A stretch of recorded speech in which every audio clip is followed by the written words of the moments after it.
More scandals rock the Overwatch League. Nintendo finally screws up big time. Huge gamers banned from Twitch just for playing a game they love. Fortnite suing children, and PUBG players arrested and fined millions of dollars. What the hell is the gaming world coming to? Find out right now on this very important episode of T.U.G.S. Here we go!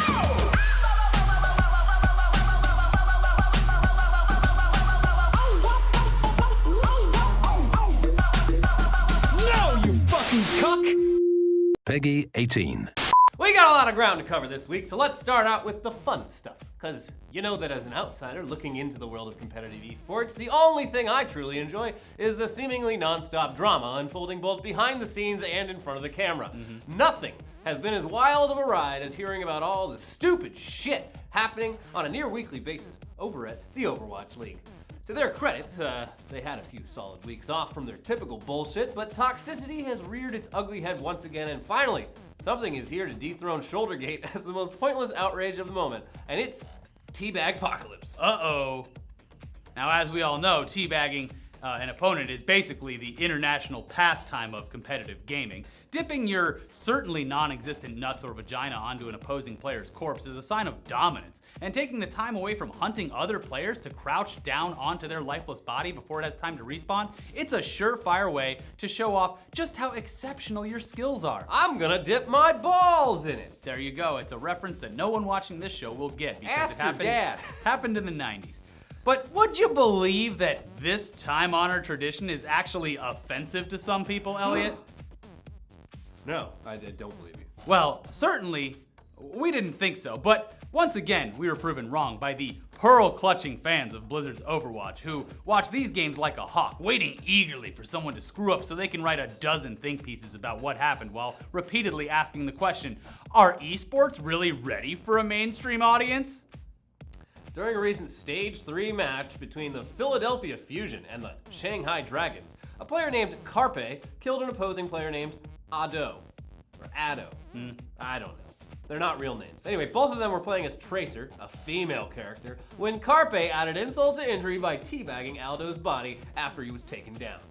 If you blinked, you might have even missed it, but this move was met with audible boos from the live audience and numerous tweets saying that it was in poor taste. We should add once again that Tracer is a female character, has no balls. Or at least we can assume that. But then again, even the male characters and robot characters and characters that are another species altogether do not have they don't have the ball sacks rendered in, as far as we know. Yeah, there could be some weird shit. The lizard guys. Anyway, the only place we could imagine that these characters are anatomically correct would be on DeviantArt or something, and we don't visit that place for our own health and safety. Now, regardless, it was another, albeit smaller, outrage for fans of the Overwatch League as it desperately attempts to reel in its competitors and attempt to make them as squeaky clean as possible.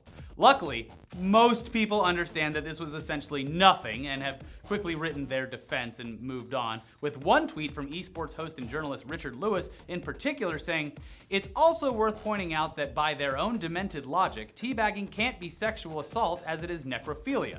If they're so big on their literal translations of what happens in game, they should at least be logically consistent." We gotta agree, it's a corpse. So it's necrophilia. I'm tired of all this necrophilia in gaming. Hopefully, the players, the community, and Blizzard can find it in their hearts to forgive Carpe for such an egregious display. Or maybe they'll just nerf the crouch button, which would be hilarious, and someone visiting the Blizzard arena should totally make a sign that says, "Nerf the crouch button." You learned it here. Meanwhile, H1Z1 has the teabagging built in as its own emote. And they should charge for it. Yeah, also, speaking of H1Z1, apparently it's owned by some very shady people in Russia. Oh. So, What doesn't Russia own these days? my balls. Since we're on the topic of family-friendly fuck-ups, it's time to finally throw some shade on Nintendo after we spent the better part of a year feeling bad for mocking the Nintendo Switch and literally smashing it with a sledgehammer, because they've spit in the face of their own community with the upcoming release of Donkey Kong Country Tropical Freeze. Oh no! DKC:TF, for those unaware, is not a new game and is actually a port for the Switch that was originally available for Nintendo's Wii U console as both a physical copy and a digital download. But now, with the release of DKC:TF for the Switch on the horizon, the option to buy the digital version for the Wii U has completely disappeared. Where'd it go? From the North American eShop, where it once stood for years at a price far cheaper than that which it will be available for on the Switch. This is sounding shady. Okay, but listen, the physical copy remains and is only $20 compared to the $60 digital download for the Switch when it releases this week. $60? I know. Are you fucking kidding me, for Nintendo? for a port that is years old and was never that price. Jesus. But guys, this is a clear example of Nintendo's want and desire to repackage, remarket, and resell its games at a higher price point simply for the convenience of having it on their latest platform. Another proof is that the fact that they withheld doing their online thing, which was supposed to give you retro games on a monthly basis, still not happening. Potentially going to happen September or something, I don't know. But this also stirs up another conversation about the availability of games in general on digital platforms. If you hold off on buying a digital game for your platform of choice, is there a chance that it could become unavailable when you least expect it? What if all the recent hype over this title convinced a Wii U gamer to check it out, but now they can't? This is, of course, Nintendo's decision to make, and they're free to make it, but it certainly doesn't look good from a consumer standpoint, especially when considering that this game, which is already years old, is going to be sold at a higher price than it ever has been in the past, even when it was a new release for the Wii U. But I heard the soundtrack's great. But let's circle back to another recurring theme of this show. Crazy legal battles in gaming. Hooray! Games like Fortnite and PUBG are taking their battles off the battlegrounds and into the courtroom. Chun-chun, for a last man standing fight to the death. Death in this scenario being jail time for the accused, or just settlements that could crush them financially. First off, we have an update to a story from last year when Fortnite was just seen as an up-and-coming contender in the battlegrounds arena and not the behemoth that it is today. Back in October of 2017, Epic Games filed a lawsuit against a 14-year-old boy who they found to be cheating at their game, claiming that, quote, the software the defendant uses to cheat infringes Epic's copyrights in the game and breaches the terms of the agreements to which defendant agreed in order to have access to the game. In a genius legal move, the boy enlisted the help of his mom to defend him. She wrote a letter to the court, which was interpreted by the judge as a motion to dismiss the case, which said, "It is my belief that due to their lack of ability to curb cheat codes and other," I like how she used cheat codes, "and others for modifying their game, the idea that this mom thinks that he's just downloading cheat codes from the internet to like do up, up, down, down, left, right, BA start. It's very funny. But anyways, to stop that from cheat codes and others from modifying their game, they are using a 14-year-old child as a scapegoat to make an example of him. When I was 14, I didn't consider myself a child. I thought that I was bigger and smarter than everyone else. So I don't know about that defense. In some cultures, 14, you're a man, baby. Yeah, that's when they push you down into an ant pile and then you have to survive it without screaming, and then you can become a man. That's right.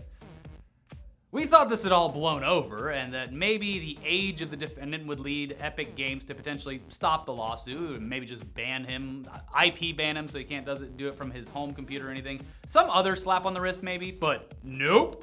They're doubling down, and this 14-year-old cheater might be completely fucked.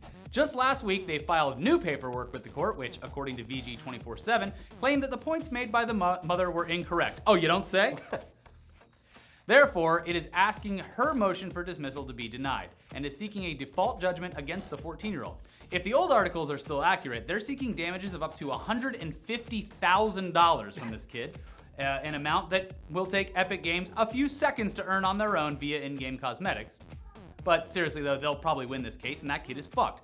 But at least you can tell they're serious about catching and destroying cheaters, no matter how old they are. And as we all know, most Fortnite players are 8 years old, based on my experience in doing random squads. Well, one defense that he should definitely use is that he was simply trying to stop bullying. Yes. Yeah, he was using the code that he had figured out to stop others from bullying in-game. I wasn't cheating, I was hunting bullies.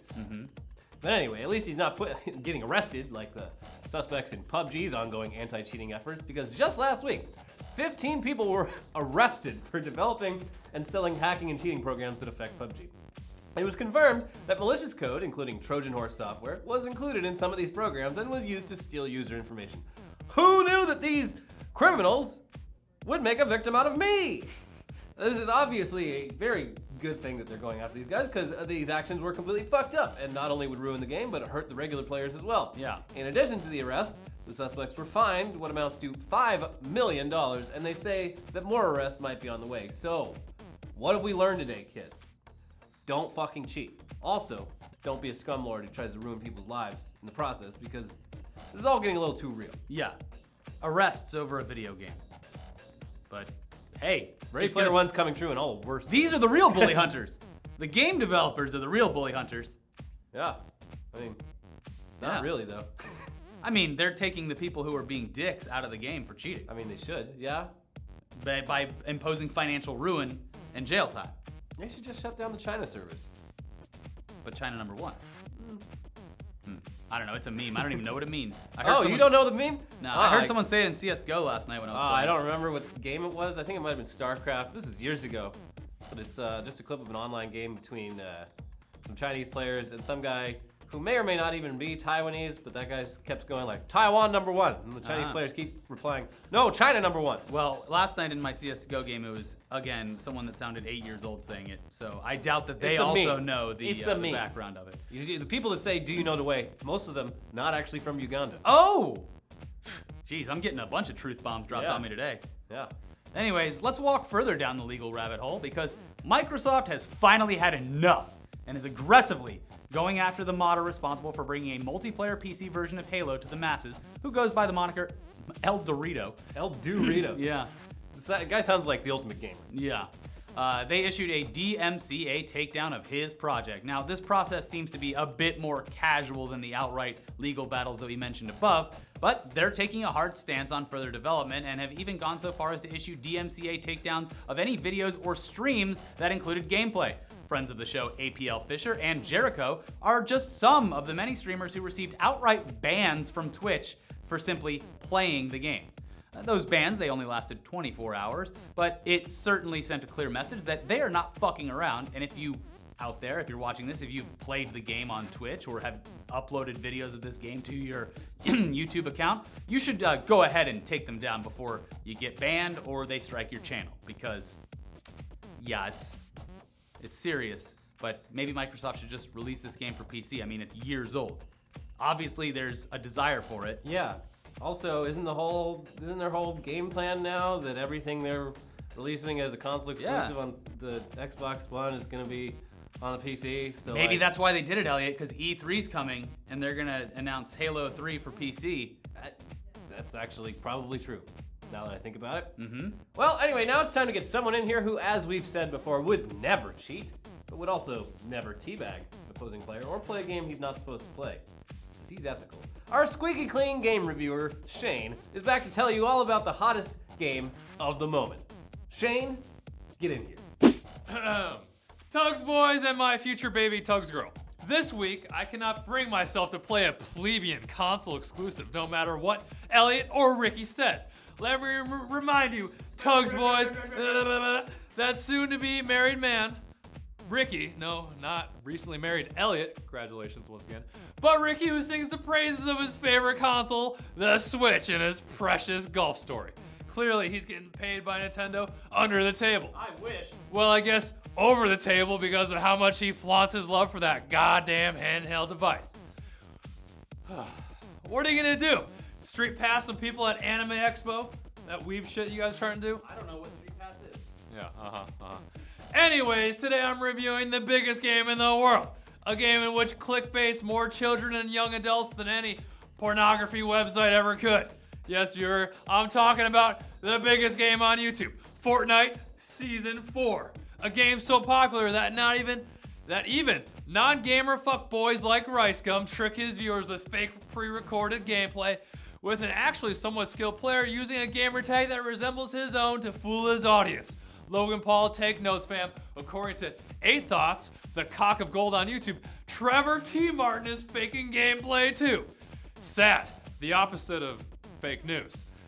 I remember when gaming on YouTube was about skill and not fake gameplay clickbait, but I guess times be a-changing. So Fortnite Season 4 is out, and no, viewer, your tilted towers is not destroyed. Yes, millions of you idiots gave views to your YouTube idols who said it would be. Dumb. Instead, Dusty Deepio has been hit by a bad case of ass sweat and imploded into Dusty Divot like a big dick toilet. Yes, Area 51 type shit down south with low gravity crystals that eat like burgers in Radical Heights. Get high on Hop Rocks. Shibby fans get high. Scores. The crossbow has been put into the vault, which is fine because that's just some wannabe sniper trash, was more of a meme. And some changes have been made to the hitboxes, which I'm a fan of. You might be wondering, but Shibby, what about the skins? Skins equals wins, right, Shibby? Yes. Well, of course, viewers. Season 4 is all about that superhero lifestyle, with the Omega skin being the tier 100 unlockable. Move over, John Wick, because the long dick of the law is here. Actually, Omega's looking more like a supervillain. Whatever. Sprays like Counter-Strike have entered the game with a maximum of 3 being tagged at once. Personally, I've not played around with these too much, but I'm not sure if you can spray bodies and disrespect them yet. We'll figure it out. More dances, more backpack bling, more gliders, and more contrails while you fall from the battle bus. If you're a fan of the PvE, there's also been a significant update with a new event, which I've been digging so far. You're the only one playing the PvE. I know. For me, Save the World is like Orcs Must Die meets Destiny 2. It really hits that chill itch spot Both of bad games. shooting AI while I get my PvP fill on and like Escape for Tarkov or something. Well, viewer, that's enough Fortnites for now. I suggest you check out the BR version because it is free and it's pretty good. But I must give Fortnite Season 4 an overall 0 out of 10 because of all the clickbait, fake cancer content online that YouTube won't demonetize or flag. YouTube heroes, where are you at? Well, I wrote this with the knowledge that Shibby would be reviewing God of War because he hasn't for 2 weeks. And guess what? Today was no different.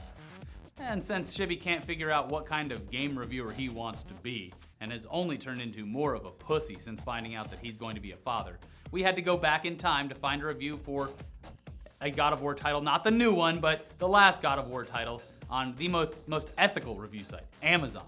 This review comes from Amazon user D. Garcia, who titled their review of God of War 3, Glorifies Misogyny and Cruelty. Here's what they had to say. Glorifies misogyny and incredible violence towards innocent people. Seriously, you end up murdering helpless naked women and a bunch of peasants who did nothing to you, and you're just running for their lives. I'm not really that sensitive to this stuff, but this game was just over the top in terms of violence and cruelty. There is not a single redeeming quality about the main character. None. And yet he's the hero of the game. Don't expose your brain to this. Once done. But he's got a cool beard. I mean, to be fair, the old God of War games did have sections that seemed like they were written by a horny 12-year-old. Sure. The QuickTime event sex scene in, I believe, God of War 2 was just embarrassing for all gamers. As a rebuttal, written like a 12-year-old to be played by 12-year-olds. Yeah. Yes. But the new one's apparently great. We'll never know because Shane refuses to review it for some reason. He's the Sony Santa Monica or whatever. They got Shane in their pocket. That's what I think happened. Yeah, I gave him those Sony bucks. Can't trust him anymore. Anyways, I played a new game this weekend that you should definitely check out. It's called For the King. It's a very casual co-op to play with your friends. I really enjoyed it. I think more people should play it. It's a turn-based strategy game with roguelite elements. It's very fun. I finally beat it. I'm the best gamer of all time. But if you'd like to watch me or Elliot play other games, you should follow us on Twitch. Elliot, what's your Twitch? Twitch.tv/ElliottETC. And I'm twitch.tv/It'sRickyFTW. We also have a brand new Twitch community for the viewers of this show and shows like it. And you can click the link below to join that community. It's the Friends of the Show community. And in there, if you follow, if you stream, you will show up when you're live in there so people can find your stream. Or if you just like watching streams, you can find the stream of someone who enjoys T.U.G.S as much as you do. It's a fun place. I've been dipping in and out of people's streams, and it's a great place to discover new and upcoming talent because it's so hard to grow on Twitch these days, just like YouTube. Anyways, we got some other shows for you to watch. Watch last week's episode of T.U.G.S, where probably nothing's changed since then in whatever we were talking about, and a new live podcast where we went into some Infinity War spoilers with TV's Joel Rubin. Bye. Spoiler alert.